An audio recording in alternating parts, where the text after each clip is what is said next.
एक सवाल है, क्या पावर यानी शक्ति पाने के लिए अच्छा और नैतिक होना जरूरी है, या फिर बस ये जानना काफी है कि असल में काम क्या करता है। आज हम एक ऐसी ही किताब को समझने वाले हैं जो बहुत विवादास्पद है। इसका नाम है द 48 लॉज ऑफ पावर। जानते हैं इसे अक्सर क्या कहा जाता है?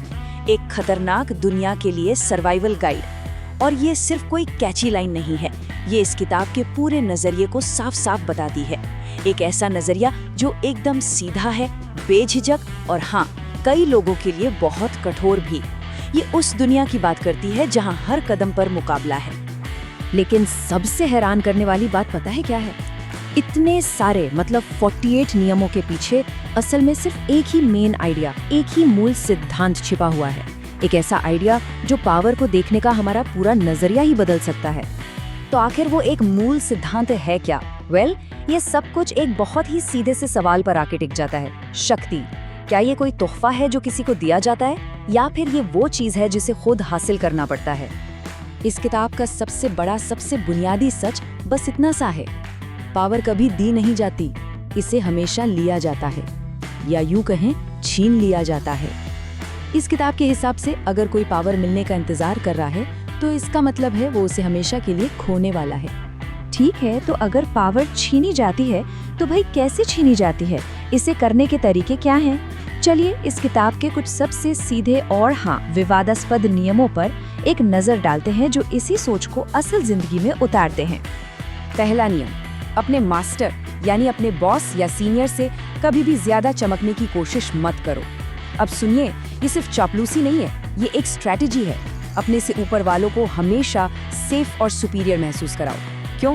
क्योंकि पावर के खेल में इनसिक्योरिटी और जलन सबसे खतरनाक भावनाएं हैं। अगर उन्हें लगा कि आपकी काबिलियत उनके लिए खतरा है तो वो आपको हटाने में एक पल भी नहीं सोचेंगे। दूसरा नियम, अपने असली इरादे, उन्हें हमेशा पर्दे के पीछे रखो। सोचिए जरा, जब तक लोगों को पता ही नहीं होगा कि आपका अगला कदम क्या है, वो आपके खिलाफ कोई चाल चल ही नहीं सकते। ये आपको गेम में हमेशा एक कदम आगे रखता है, जबकि आपके कॉम्पिटिटर्स बस अंधेरे में तीर चलाते रह जाते हैं। और तीसरा नियम, अपनी इमेज यानी लोग आपके बारे में क्या सोचते हैं, उसे हमेशा अपने कंट्रोल में रखो। याद रखिए, आपकी प्रतिष्ठा ही आपका सबसे बड़ा हथियार है। इसे बहुत सावधानी से बनाना पड़ता है और किसी भी कीमत पर इसकी हिफाजत करनी पड़ती है, क्योंकि एक बार ये चली गई तो समझिए आपकी पावर भी गई।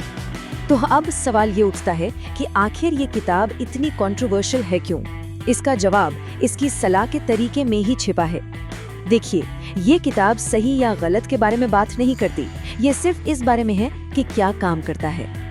इस किताब की फिलॉसफी को बोल्ड, ब्रूटल और यहाँ तक कि क्रूरता के हद तक ईमानदार माना जाता है।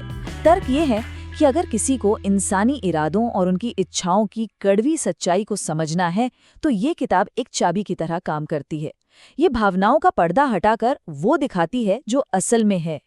ये सब जानने के बाद हम एक बहुत ही गहरे और पर्सनल सवाल पर आके रुक जाते हैं।